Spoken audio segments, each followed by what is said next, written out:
composition versus inheritance? So I programmed in C++ for. Did you ever try SimStructure? That was the. I have not. Okay, well, it's a Windows application. Yeah, I know.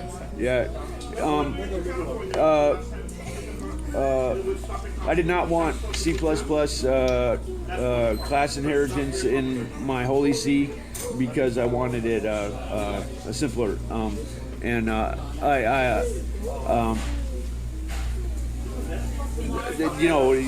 not saying there's anything wrong with it, but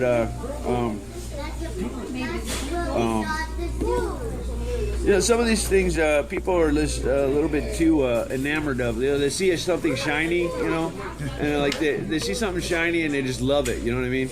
And some of these things are a little bit overrated. You have to keep yourself from being too attracted to the little shiny things. Okay. Yeah, keep it simple, stupid, right? Yeah. Yeah.